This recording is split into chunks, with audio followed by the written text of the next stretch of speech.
What's up, real MVPs? Ricky Widmer here. Welcome into another edition of MVP Sports Live, the show where we talk about everything going on in the sporting world. I am joined, as I always am, with my beautiful co-host. Did I unmute him? We'll find out now, Dave Oster.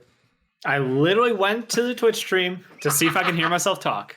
And I can. And it sounds glorious. I did. I unmuted you. Has to feel weird hearing yourself twice in your head. I sound like an idiot.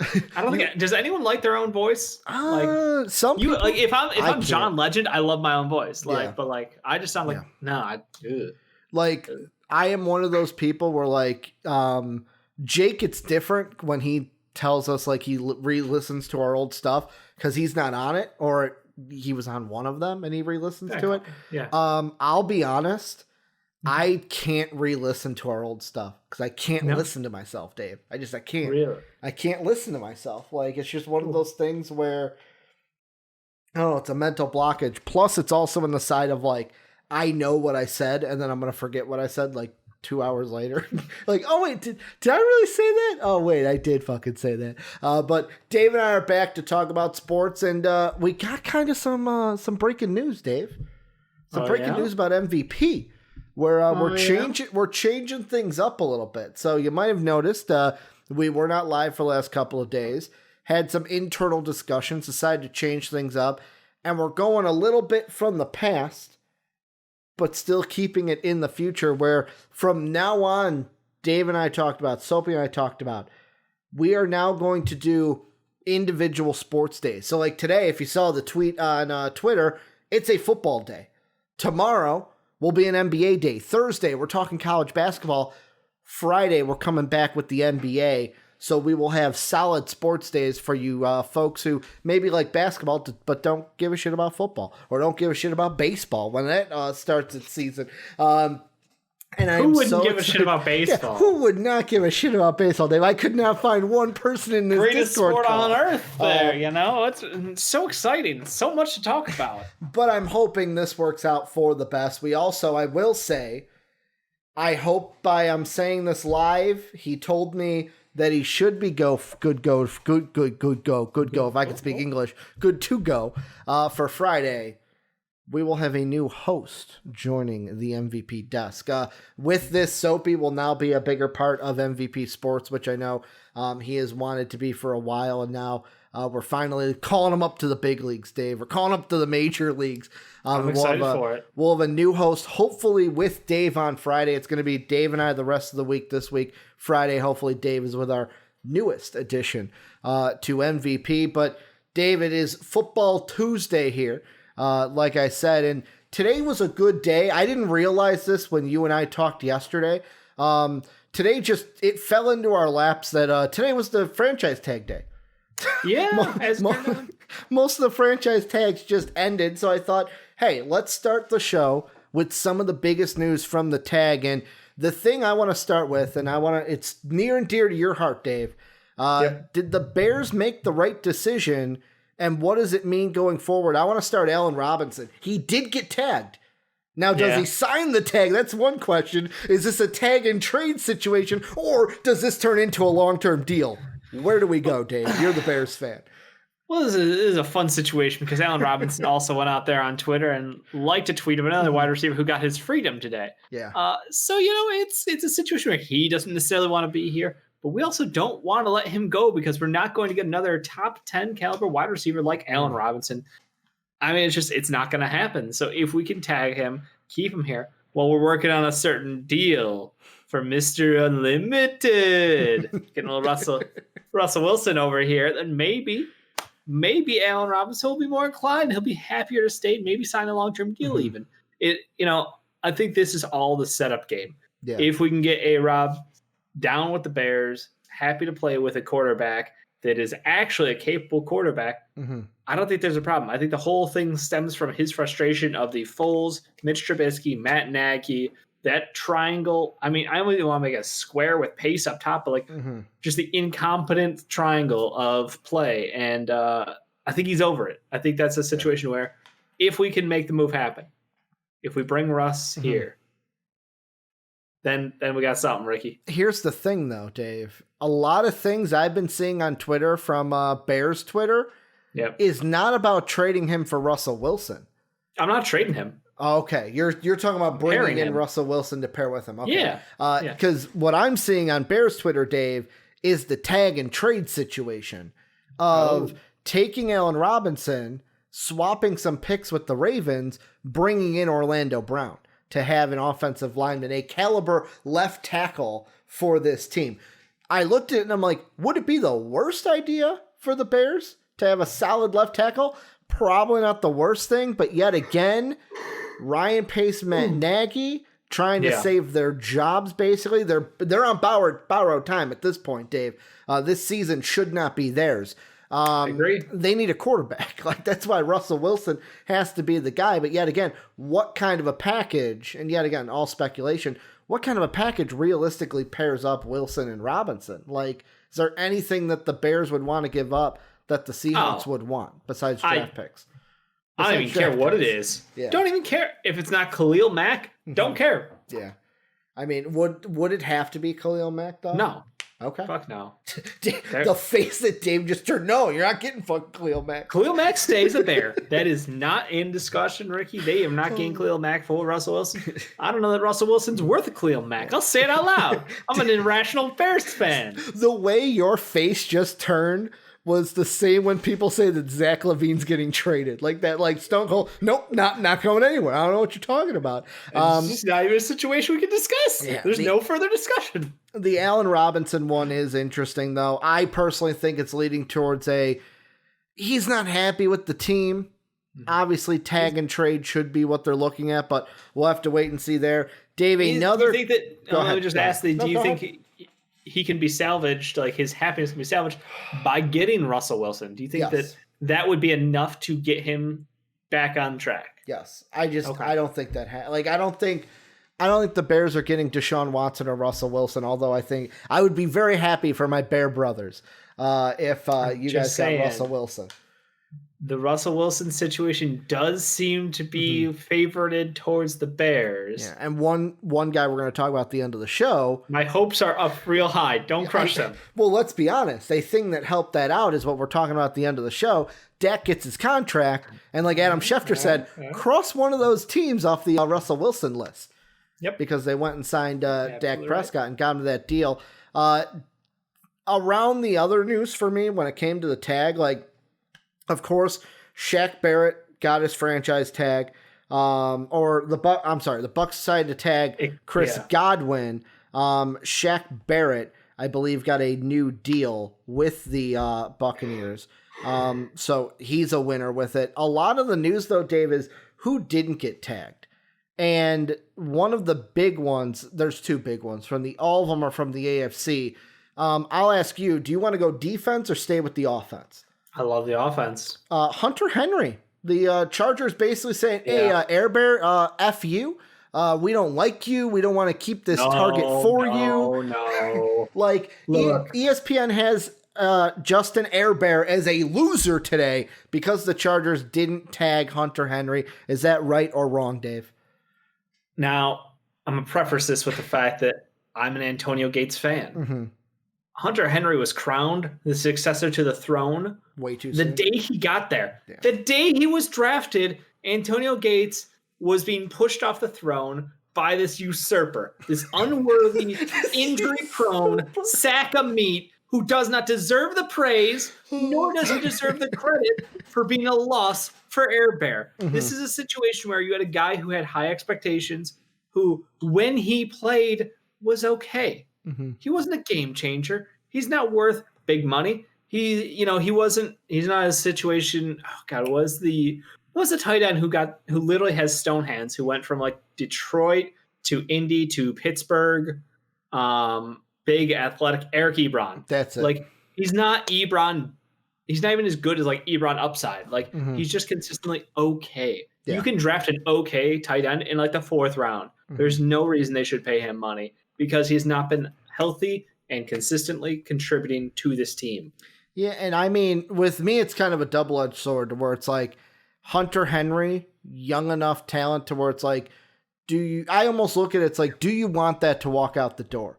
Or do you want to, like, yet again, what we talked about with Allen Robinson, maybe a tag and trade kind of situation? But, like, there's another thought that comes to my mind, Dave, is could this team basically looking and going, hey, we could either tag Hunter Henry, keep him here, or we can see what's going on in free agency, or be bold and try to work out a deal with the Philadelphia Eagles in order to get Ertz on this team, because Ertz is not happy. They're probably going to be looked to moving Ertz this offseason because they already moved Carson Wentz. Like, if you're the Chargers, yet again, he's under contract for basically this year. Then you have a club option in 2022 and then dead money in 2023. He'll be a free agent after the 2022. So basically you can say, hey, we either trade for him for a year, or it's also hey, we trade for him for the year. If he does good, we get him for 2 years, and that helps out Air Bear because it gives him a weapon that at the top of his game is better than Hunter Henry. Would you say Ertz better than Henry? Like, there was a reason he was 1 or 2. Well, 1 until Kelsey came around, then got bumped to 2. When Eifert, Gronk, like Eifert was always up there when Eifert was good. He was. And then you got that guy over there in Oakland, no longer Oakland, Vegas. Waller, is Darren Waller. Beast. So like, there could be options there. Defensively, though, the Steelers they said no to Bud Dupree, which blows my mind. But they don't have money. They literally don't have money. That's a situation where they booked themselves into a corner. Bud Dupree is an amazing talent. Yeah, whoever gets him is lucky. Here's the thing: who do you think? Yet again, this is very reactionary. I don't even know if I don't even have a thought of who would be like the top 2 teams to get him. But you hear that Bud Dupree's a free agency. Who's the first team that should be ringing his phone when free agency opens, like officially opens? Like for me, it's any team that didn't get J.J. Watt. I was literally gonna say J.J. Watt bidding was what? The Browns were involved. The Colts. The Colts were involved, and I think there was another team who was a potential. But yeah, I think that I know even like the Bengals have a ton of money too, right? I think so, and they just got rid of Carl Lawson. Yet again, JD, our resident Bengal fan, he was very upset that they let pass rusher Carl Lawson walk today. Yeah, so I think that's a situation where if you could get a Bud Dupree, that is a big get for any team out there. He's a really good character guy. He's a great player. Like, I think it's absolutely. Let's see the cap situation. Yeah, I don't fucking like that website. Spot Rack. That's what I want to look at. The Bengals cap situation for this year. Is it going to tell me they will have their base salary is about $100 million in contracts. So cap totals. No, this does not tell me space. I thought Spot Rack would help me out, but I would just think any team that didn't get J.J. Watt would basically be in the running. Like, yet again, the Browns, the Colts. Like, could you imagine him on the Colts? Like, if they were gonna give J.J. Watt money, Bud Dupree matched with that team. But like you said, the Steelers, it sucks because everything I've seen on Twitter, it's not like how did you let this guy walk? It's all of Steeler Nation is like, hey man, I hope you do well with your next team. Whoever, like you said, whoever gets you is getting a gem. Yep. I understand why we have to let you walk, but I really don't want this to be the case of why we are going. Another team I'm just going to throw out there that I think would be interesting. I don't know if they were in the running for J.J. Watt, but if the Rams have the cap space or have the ability to make it work to get him. I mean, the Rams are just contract wizards. I don't even caps. It's just a number to the Rams. They're like, we'll just rework some deals. We'll just ship somebody out of town for $8 and a sack of fucking peanuts. They're a team who I have no doubt could make something happen. But again, it would be disgusting. Like, the Rams have put themselves in a phenomenal position moving forward.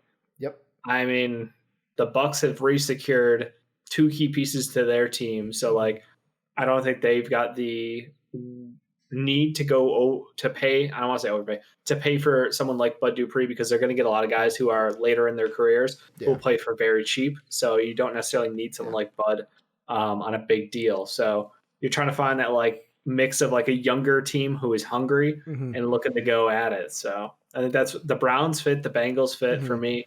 I like both of those teams. I don't know the whole, staying within the AFC right there, especially the AFC North. That's what I'm saying. That's the Browns. If you go to the Browns, like you did just lose to them.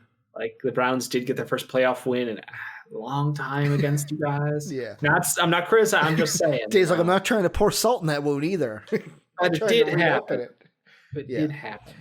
Last one before we move on into topic 2, Dave, is Kenny Golladay. We talked about the Lions, how many wide receivers they have as free agents. Galladay's free, man. He didn't get a long-term deal. He didn't get a franchise tag. My question to you is he going to be the top free agent target now that like a guy like Allen Robinson got tagged and is not hitting the open market? Like Allen Robinson liked that post, by the way. That was the one I was referring to earlier. Yes. Galladay, yeah. It literally went. I was like, it's either Galladay or it's Josh Gordon? Question mark. Because the Seahawks did let him go. That was a couple days ago. That's not a shocker, sadly. Is Galladay going to be the top target for... Because like Godwin got tagged, Robinson got tagged. It's like if de facto now Kenny Golladay is the best wide receiver on the market, right? Yeah, and I think a lot of people forgot how good he is because of how hidden Detroit is as a team, because no one wanted to watch what was going on up there on the Factory of Sadness. So, yeah, I absolutely think that Golladay is the big name to go after. I think several teams who have a young quarterback should do this. They should just get out the pocketbook and make it happen. We talk about how do you make your young quarterbacks better? You get them someone consistent to elevate their game. We saw what happened with Josh Allen by adding an elite wide receiver in Stephon Diggs. His deep ball went from below league average to elite. Like one season, one big move. Obviously, other pieces were changed on that offense, but like the very clear association is there. So I think this is a case where like if I'm the Jets and I'm a talent void, literally none, got no talent around my team. Yeah, I'm going after him. I mean, 3 teams that pop into mind. The Jets are not one that I thought of, but they could work. Eagles, like they could be one where if they have money to spend. You're absolutely right. Could you imagine if the Eagles were able to sign Kenny Golladay, and then with their 7th overall pick, I believe, no, 6th overall pick, they go ahead and get any of the top 3 wide receivers, whether it's Smith, Waddle, Chase. They did just draft a wide receiver in the 2nd round last year, I believe. Yeah, I'm blanking on his name. Jalen Reagor. Yet again, he was injured to start the season. Like, add fucking Galladay into that. If you get Jamar Chase or any of those top 3. Offensive lineman. That too, yeah. Like if Penny Sewell's there, you take him. I don't think he's gonna be there that late. Reagor was the first, Hurts was the 2nd, right, Jake? Okay. But like they're one team, and then like I look in the division, like the Packers. We talk about them giving Aaron Rodgers help. Could you imagine Adams on one side, Galladay on the other side, Lazar in the slot, or no, you're right. No. And also, that's right. Bench. MVS is, I'm like, or MVS in the slot if you want. That could be one team, or the Bears. Like if they think like, hey, the problem is if we add another weapon to kind of take some pressure off of Allen Robinson so that Nick Foles can actually throw the ball to Allen Robinson. Unless Kenny Galladay turns into a tackle. Yeah, we're probably not going to get better on our offense. Exactly. That's why I'm looking mainly, like you said, I'll take yours. Jets, Eagles, Packers should be the top 3 teams going at them. But Dave, moving on, there's a topic I wanted to bring up today before we get into the Dak Prescott news, and it has to do with the draft. And the reason I bring this up is I was kind of talking to Jake yesterday, where I was looking at the Todd McShay latest mock, and he has the San Francisco 49ers trading up to the number 9 pick from 12 to 9 with the Broncos in order to get Mac Jones at 9. And I was talking to Jake, and I'm just sitting there, and I'm thinking, all right, Trevor Lawrence, 1st round, probably 1st overall. Zach Wilson, arguably 2nd overall. Trey Lance could go in the top 10, could go in the top 15, definitely a 1st round talent in my mind. Mac Jones and Kyle Trask. Those are the two where I'm like... They skipped one there. And, Justin Fields too. First round talent, top 15 for sure, probably even top 10. Thank you. So 4 of them I know are top 15 at least. Then I get to Mac Jones, and it's like, first off, I am on the side of I like Kyle Trask better than Mac Jones. Just from watching them in college, I've always liked what I saw from Trask as a prospect. But the question I want to ask you is Mac Jones a first round talent? Like, should a hungry quarterback team, I'm talking about in the top 15, Dave, should they be looking at Mac Jones as a viable option? Because I don't. I think if the Niners take Mac Jones at 9, I get why they would do that. If they even took him at 12, I would get why they would do that, because they're desperately hungry for a quarterback. Didn't get Stafford. They're probably not going to get Watson. They're probably not going to get Wilson. They need somebody, and I don't know if they want to go back to Jimmy G. Is Mac Jones the answer, though? Because I'm not sold on him as a quarterback prospect right now. Ricky, the more time that has elapsed, the better of a quarterback he has been since the season ended. Yeah. Mac Jones has done more to improve his draft stock than any other quarterback in this draft class, and that's through word of mouth. That's through interviews with him and his teammates, his coaches. Every former player has spoken up about how much of a leader in the locker room he is. What's interesting is the stark contrast to Tua. The fact that these are guys who have played with both, and they're going heavy complimenting Mac. And I know that's some people chalked up to, well, Tua's not, getting a chance to be drafted this year, so it doesn't, me saying anything about Tua doesn't help that situation. But I don't think that's the case. This seems like, and I hate to bring it up, but like straight up out of like Draft Day, like that movie, which it's a fun movie. It's hilariously unrealistic, but it's a fun movie. Where it's like, did any of his teammates go to his birthday party? Like, I'm getting that vibe. Like I don't think anyone liked Tua. I think that Tua was a great competitor, but I don't think he got along with the team. From everything I've heard from Alabama interviews and everything I've heard from their coaching staff, former players, Mac Jones has the locker room. Mac Jones was the guy who incredibly smart, great footwork, just absolutely a leader in there. And everything you hear there is like, fuck, like, did we get sold a bill of lies on Tua Tagovailoa? Like, this is because Tua was the guy. Like, Tua was literally he was Trevor Lawrence before Trevor Lawrence. I mean, and now to hear that like in 1 year what Mac Jones has been able to do as a starter, but him being around these guys, like that's the impression he's made. It's like that seems like a leader of men. That's a quality that you can't measure, in any statistical category. But how highly Alabama players, guys who are guaranteed pros, you are basically NFL B on Alabama. So like you can't get higher praise. And the thing that I know Mad Rogue brings up, Eric brings up, I was going to bring this up anyways because this has been so. Our Discord, if you're not in it, join it. Greatest community in the universe. Down below is the link or !Discord in the Twitch chat. There have been talks about Tua, Dave. Some great conversations back and forth about whether or not, and it basically bears down to the question of, was Tua hindered because of the Alabama quarterback dilemma of Alabama quarterbacks aren't good. They just have all the weapons around them and a great offensive line. So it's easy to look good when you've got a really good team around you. I understand that line of logic, yeah. And yet again, like Eric says, I think Mac Jones had all the weapons to be good. Mad Rogue even adds on the question of does Alabama's track record with quarterbacks at the NFL record, Tua being the exception, hurt Jones's stock? To me, I'm not playing into it because I have been one that have not put that against Tua, where I think Tua, everything that's going wrong with him is not because he's an Alabama quarterback. He proved in his time at Alabama that he was a good player. I don't know what's going on with him right now. I don't know why he doesn't want to throw the deep ball. I don't know if that's a him thing, a coaching thing, them not working together right thing.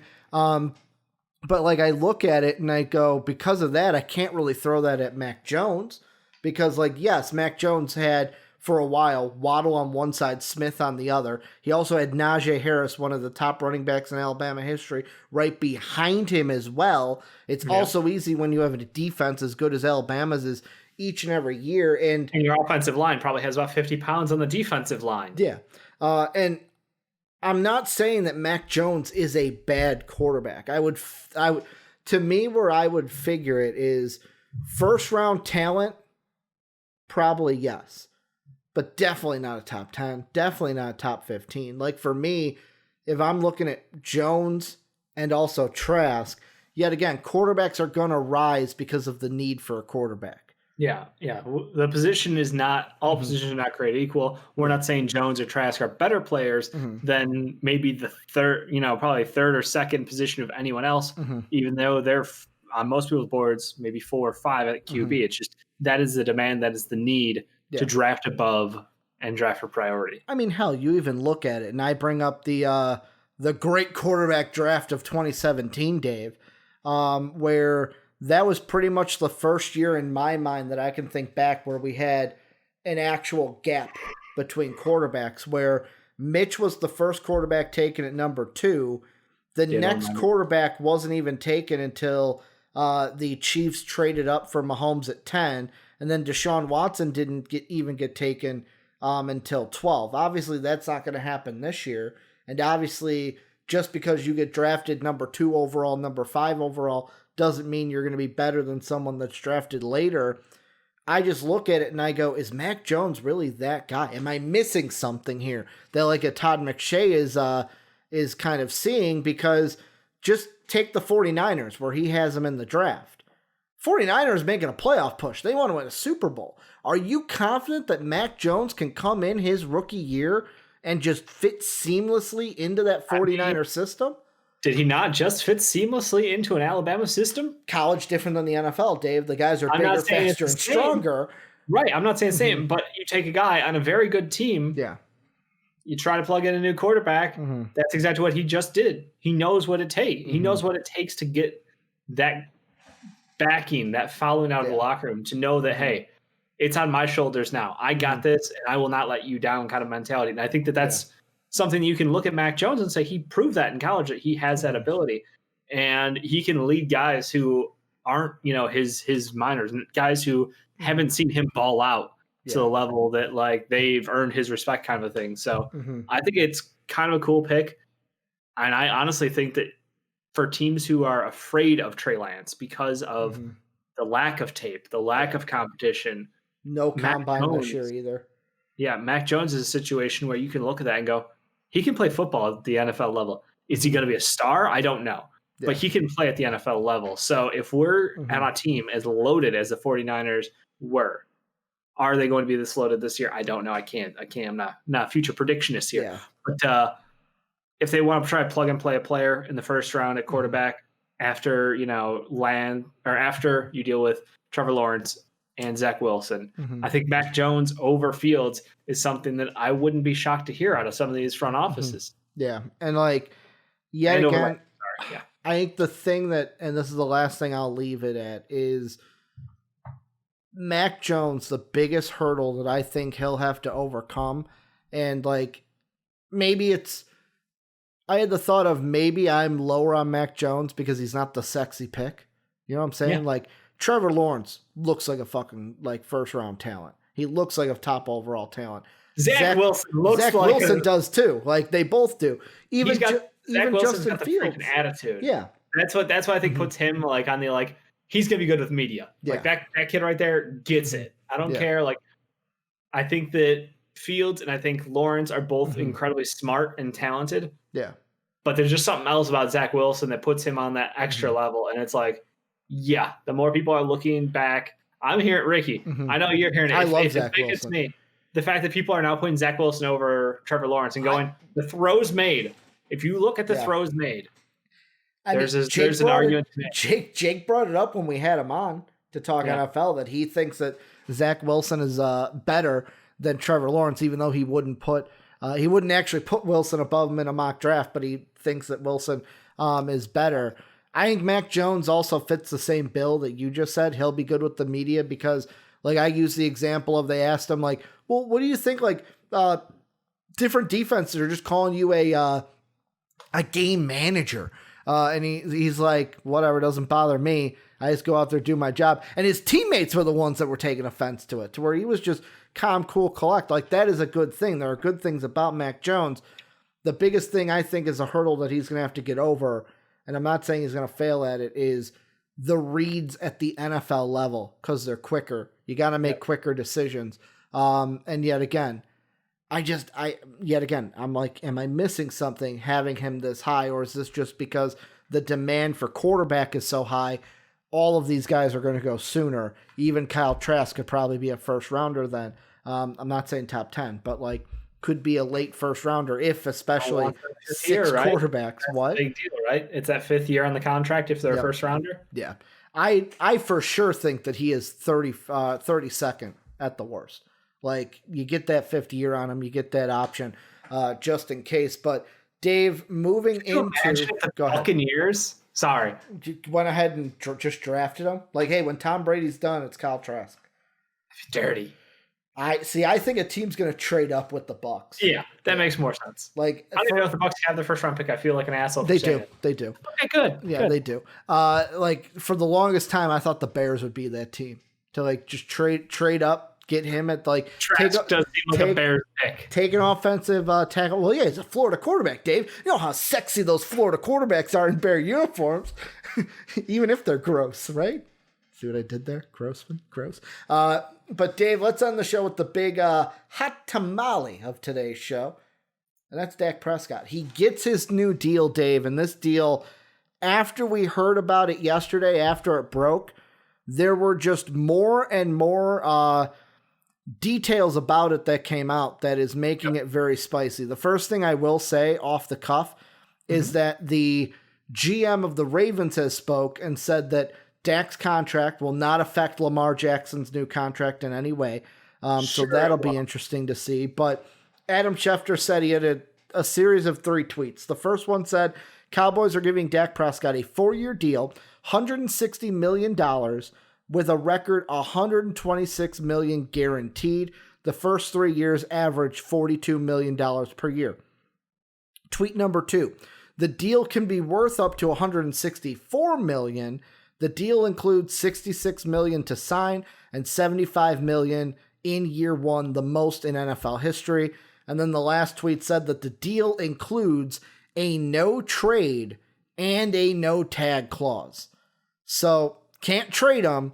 And then when the deal's over, you can't tag him. This will be so the Cowboys tagged him today just as a precautionary measure until the deal is done. Officially, yep. He is going to be a Cowboy. Dave, in your mind, what is this like? I know we're going to kind of branch off into the NFL after, but for the Cowboys, how relieved should Cowboys fans feel right now that, Dak Prescott is not going anywhere? Massive relief here. This is the situation where you knew that there was always going to be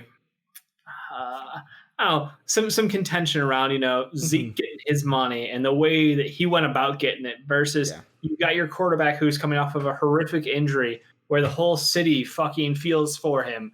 And then you've got this insanely rich owner who, my hand don't get cramps writing checks except for if it's for my new quarterback, Dak. It was the visuals were bad around Dallas. And I'm so glad they can put all that behind them and go, we've got our QB, we've got a running back, we've got stars around him at wide receiver. Let's move forward as a team. We need some of our big name players to actually deliver during the season so we can get out of this hellhole that is the NFL purgatory, and it's on Dak now for the rehab. That's one thing. This whole time, I've not heard one thing about his rehab. And I kind of feel like an asshole about bringing it up now. Well, I haven't either.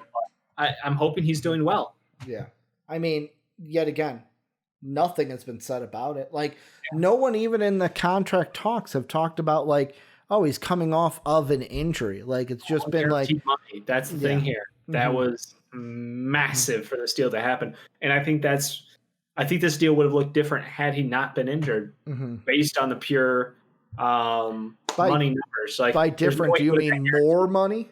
Like I think he might have higher? got more money, but less guarantees. I think Dak might have sacrificed some money on the outer end to get that guaranteed cash. Yeah. To me, like Cowboy fans, this is exactly what you wanted because like you bring up a great point. You have a great running back in the backfield when he's actually, doing his job. And he has an offensive line in front of him. You've got the wide receiver talent around you. I think now the thing for the Cowboys, because Dave, was able to find the cap numbers. By the way, to go back to our first one really quick, the Bengals are the 5th highest salary cap. Yeah, buddy. So they have about $46 million to work with. The highest two are Jacksonville and New England. Yeah, They're at 72 million. Cincinnati obviously needs offensive line help too, but I mean, Bud Dupree would be dope for them. I don't even know I have no idea what Bill Belichick's doing. Yeah. I can't. I have no idea. Good to know though for context. Dallas though, they're only at 4.5. So like the thing I'm thinking is they're not gonna like. My first thought was okay. You got Dak, get some offensive line help. Go ahead and get defensive help. You need desperately defensive help. That's why in the draft, their draft pick should be whoever the top defensive guy is.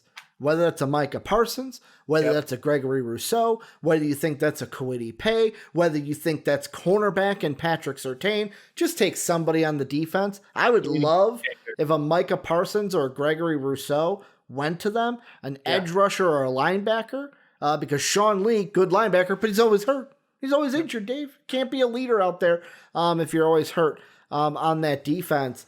And because they have 4.5, they're not going to be in the Bud Dupree run. They're not going to be in the Carl Lawson run. So it's like, to me, free agency might be, hey, we're going to attack lower level guys that can help, like maybe lower level offensive linemen to shore up a line, kind of. Because you're not going to get a heavy hitter at 4.5. No. And then they need to really hit in the draft. They do. They have to get defensive help and offensive line help. Jerry Jones control himself is the question in the draft, Ricky. That's my question for you. Like, how is Jerry Jones going to address this draft now with Dak signed? How does that change the game for the Dallas Cowboys as an organization? Because he's notorious for just being like, I like that guy. He's available. I'm taking, but he's not on the need list. Doesn't matter. I like that guy. Jerry needs to step. Like, I know it's not going to happen. Jerry needs to take a step back. He needs to trust the scouts in the room. He needs to trust his watermelon smashing head coach and Mike McCarthy that they're going to make the right pick, because Jerry Jones, I dare say it, is the modern day Al Davis without the success. You're right. Like Al Davis had the success of just win, baby. Jerry Jones is just, ooh, I like that guy a lot. Let's go ahead and take him.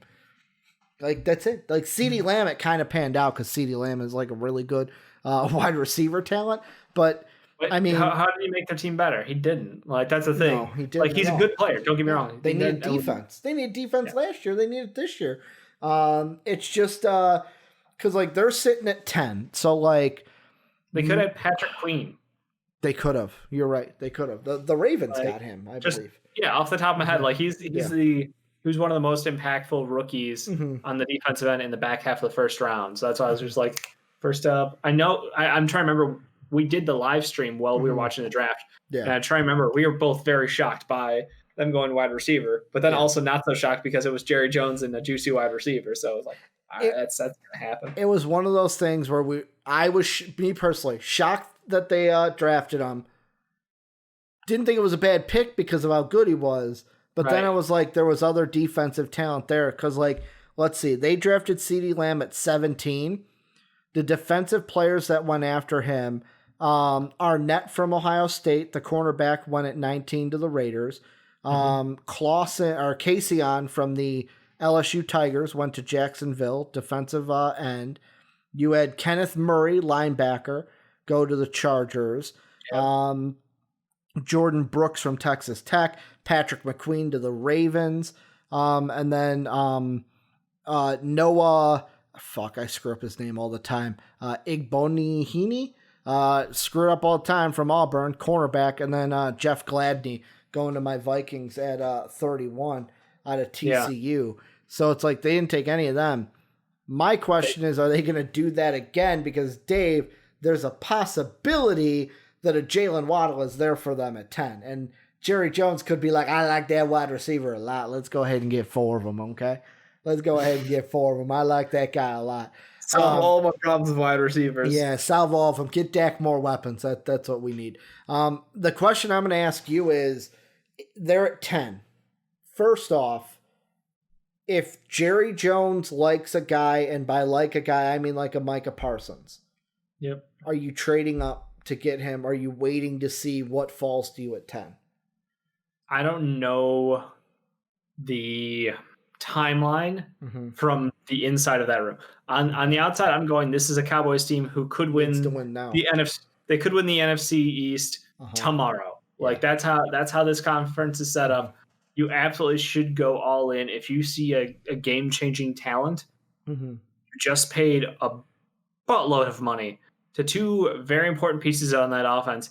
You need to go get your guy on the defensive end to become a future leader and game changer for you. I would make the move. Yeah. I absolutely think they should make a move and make something happen here. I mean, the question, too, is, yet again, who do they trade with then? Because, like, for me, I'm just thinking off the top of my head, I know Tankathon has Justin Fields to the Falcons. I don't know if they take a quarterback in the top 5, Dave. I think that Arthur Smith is committed to Matt Ryan right now. Yep. They don't have to force a quarterback. I think Micah Parsons is the pick for the Falcons. So, like, if you think that, you got to trade all the way up from 10 to 3 with the Dolphins? Would the Dolphins necessarily want to move that far back? Depending on what the Jets do. Like, if the Jets take Devonta Smith, are the Dolphins just going to take Penny Sewell or Jamar Chase? Will they be fine moving back to 10? Where they could possibly somebody else jumps up for number 2 for Zach Wilson. Bingo. That's this. I've never seen a draft with this much movement potential in the top couple spots. Like, this is like we saw. Obviously, we had the Carson Wentz. What the fuck is his name? He just got traded. Jared Goff. Like the double 1-2 thing happened, but this just seems like more erratic and more out of left field than anything we've seen. Well, yeah, because like the Dolphins could necessarily make a trade. I think that the Falcons aren't like solidified down. Like, I feel like any team in the top 10 could be making a move.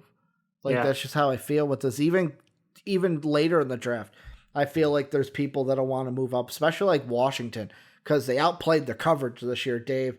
They went for it, and that was great, but they should be a higher pick than what they are now based on their record.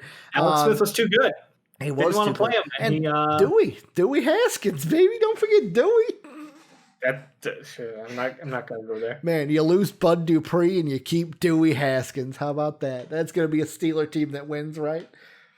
It's going to learn all from Big Ben, all the essentials to be a good Steeler quarterback.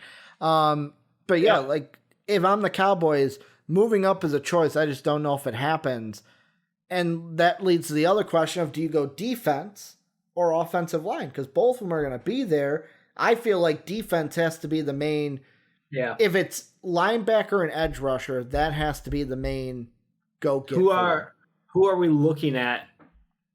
I guess in those 2 positions. Yeah. Who would be available in the 8 through teens range? For me now, Micah Parsons is the number 1 get. I think he's right. He won't be on the board though. We can guarantee he won't be there by 6, right? I don't know. There's a chance. He falls, and the way he falls is if teams are trading up for quarterbacks. Okay, so if we see a QB run where 4 QBs go in the top 10. Because, like, you look at Tankathon. Like, if what Tankathon has plays out, it for sure happens. Because they have Lawrence at 1, Zach Wilson at 2, Jamar Chase at 3. I think that if the Dolphins are there, wide receiver makes sense. Yep. Falcons, I don't agree with, but let's say somebody trades up for them and takes a quarterback at 4, takes Fields. Sewell with the Bengals, all right, working good. Wide receiver with the Eagles. Lance to the Lions. Now, the Panthers, they're a question mark. They might even be moving up for a quarterback. They might be in the Zach Wilson. If they can't get, they can't get Watson. But they got Kyle Pitts, which I think is the best non-quarterback for them. Broncos need a cornerback, just take the BPA. There's a chance Parsons falls to the Cowboys. He's the pie in the sky. Not 100% he gets there.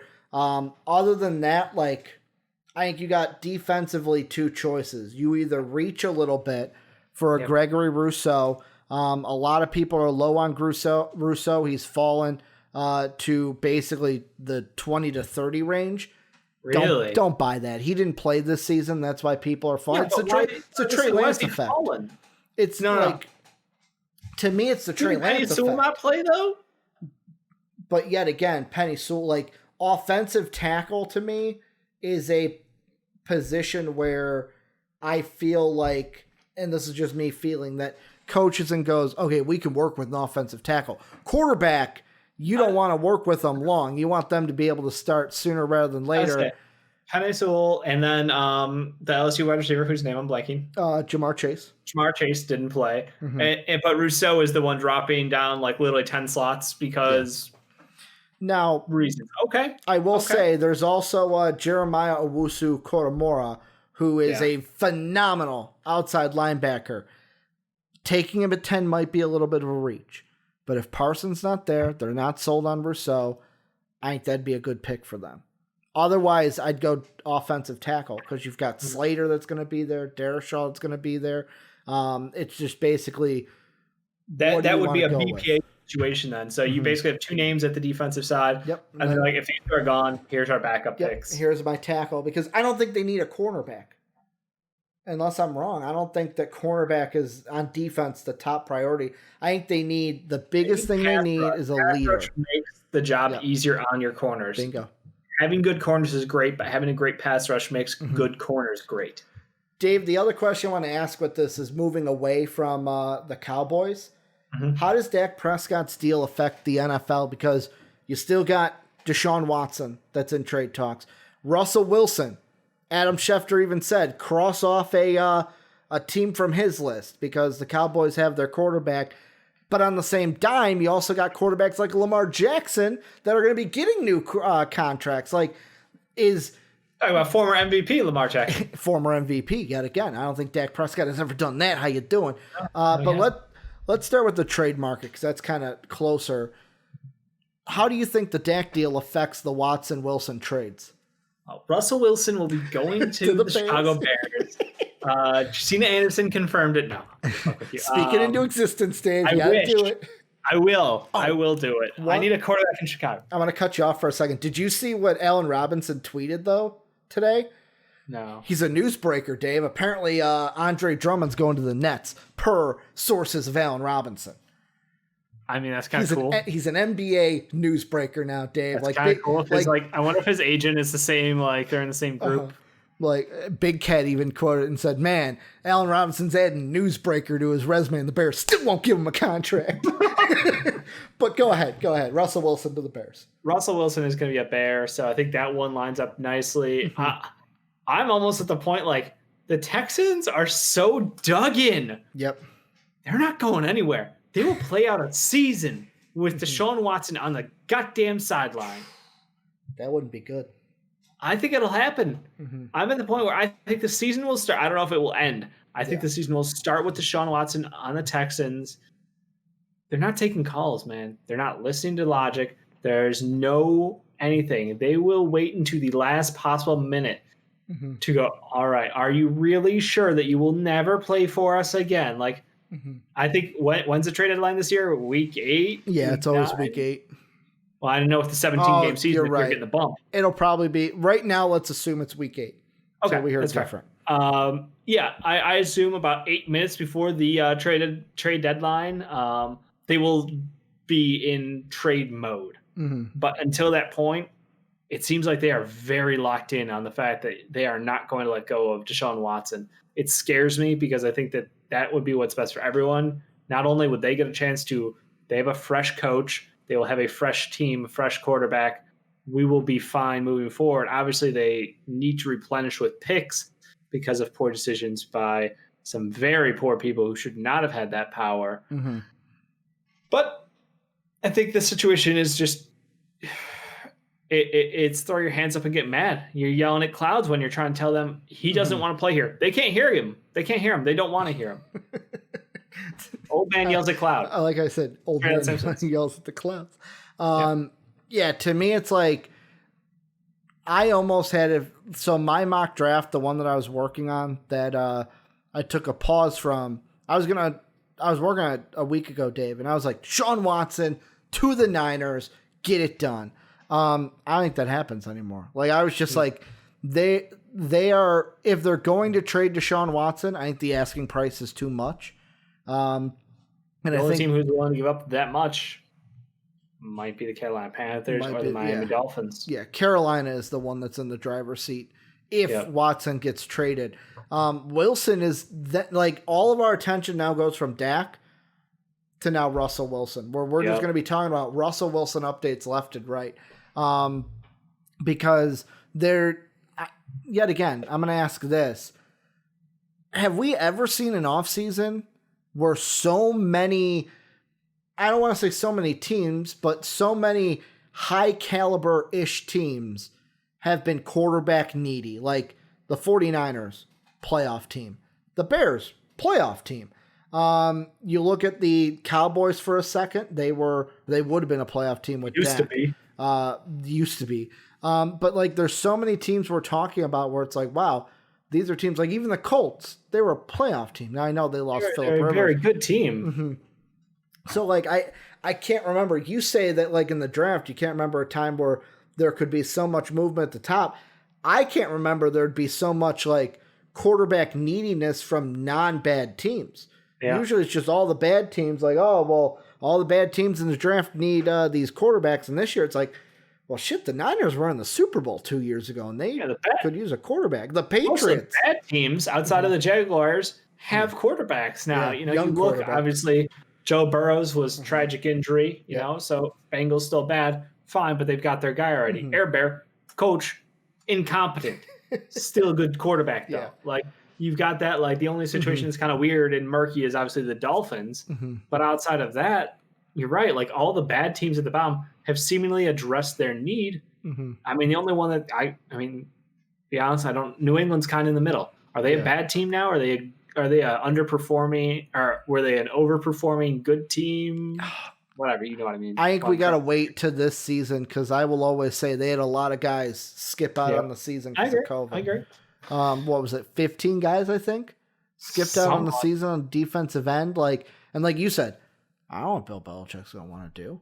Like, exactly. Is he just waiting for the Niners to get rid of Garoppolo so we can bring him in? Is he getting ready to bring in Jacoby Brissett and have him be the quarterback of the team for this year on a 1-year deal? People rooting for Ryan Fitzpatrick, but now Ryan Fitzpatrick was considering retirement after not getting a shot at a starting QB spot. Yeah, that's a shame.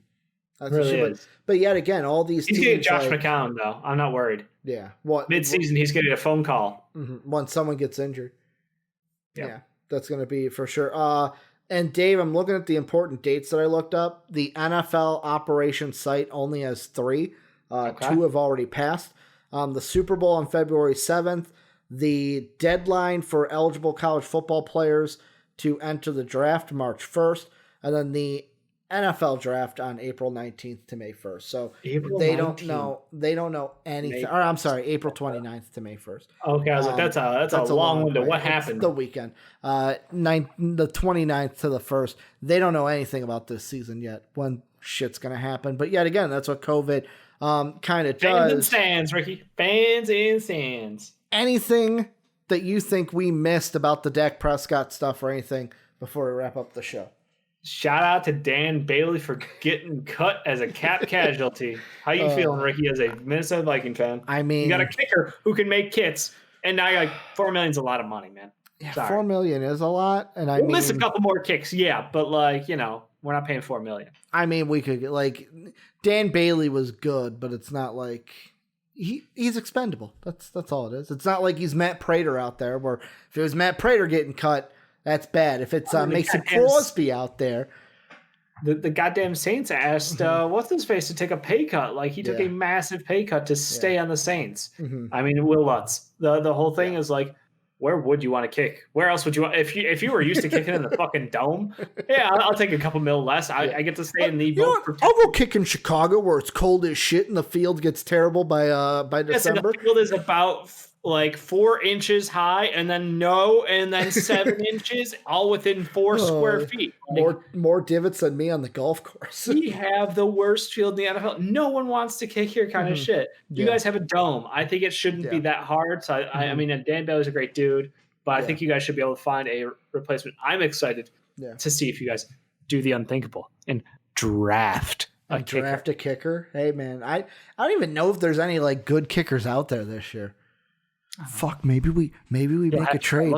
We make a trade and Pat McAfee kicks field goals for us. Fuck punting. We want you to kick field goals. No, the only team he's coming back for. Look, he looked at doing a deal for the Bucks. Mm-hmm.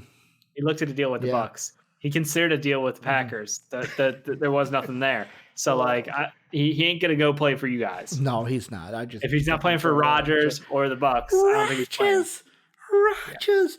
But that's going to do it for MVP Sports Live today. Thank you guys for everything you do. Remember, that didn't get to the housekeeping. I was so hyped up about the new news. Dave didn't do the housekeeping at the beginning. I'll do it now. Join the Discord, greatest community in the universe. Talk with everyone in the MVP fandom and ourselves, Dave, Soapy.